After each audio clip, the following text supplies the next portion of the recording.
Pierre Poilievre, the leader of Canada's opposition, took to the stage and made a huge speech at the Economic Club of Canada.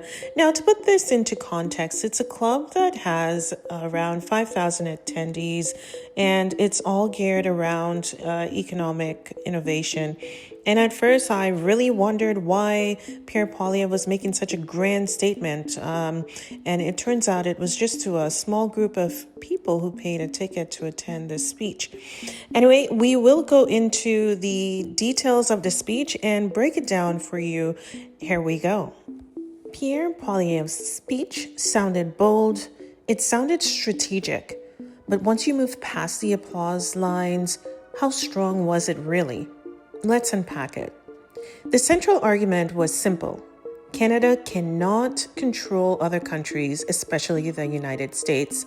So we need to strengthen our own economy at home to gain leverage abroad. On paper, that sounds very clever. But here's the issue. Global trade tension isn't a self-help problem. You don't fix geopolitical power imbalances by simply building more houses or approving more pipelines. Domestic reform is critical. It does matter. But what it doesn't do is magically erase the tensions that we have between mid-sized economies and superpowers like the United States. That's where the speech starts to feel more like messaging than mechanics.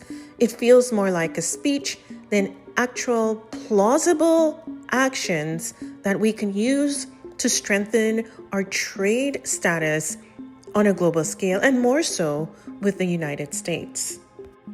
Poilievre touched on housing, energy production, defense capacity, and trade diversification, but at the same time, he attacks Prime Minister Carney for trying to strategically align himself economically with a superpower like China.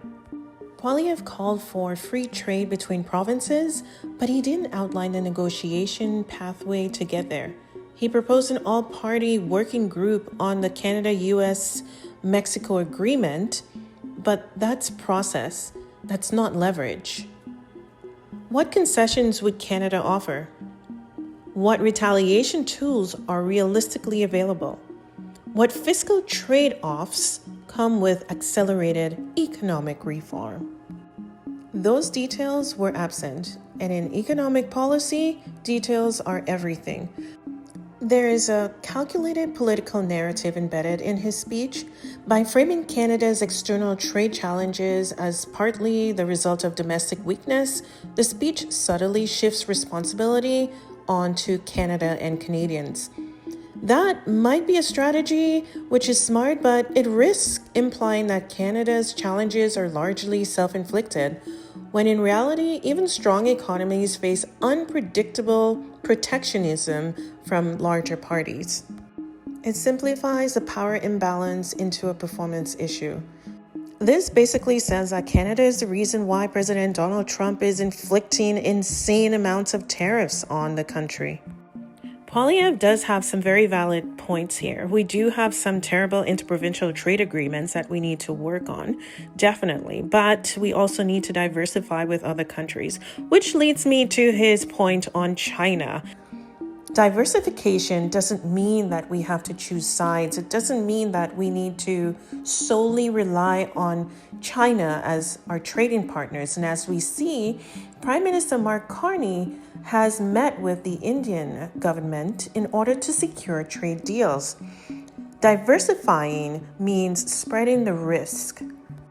The reason that President Donald Trump is using tariffs against Canada, its closest ally, is because he understands Canada's portfolio. He understands that Canada has most of its trade agreement with the United States, and he's leveraging this to his advantage.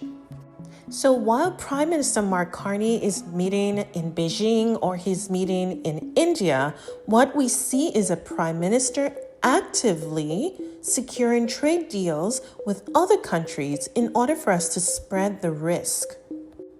Pierre Poilievre's speech was disciplined and politically polished. It reinforced Pierre Poilievre's brand as a Canada First economic reformer, but As a detailed economic blueprint, it remains aspirational. Clear message, confident delivery, limited operational depth. The real test won't be speech. It will be whether the policy that follows is as strong as the rhetoric.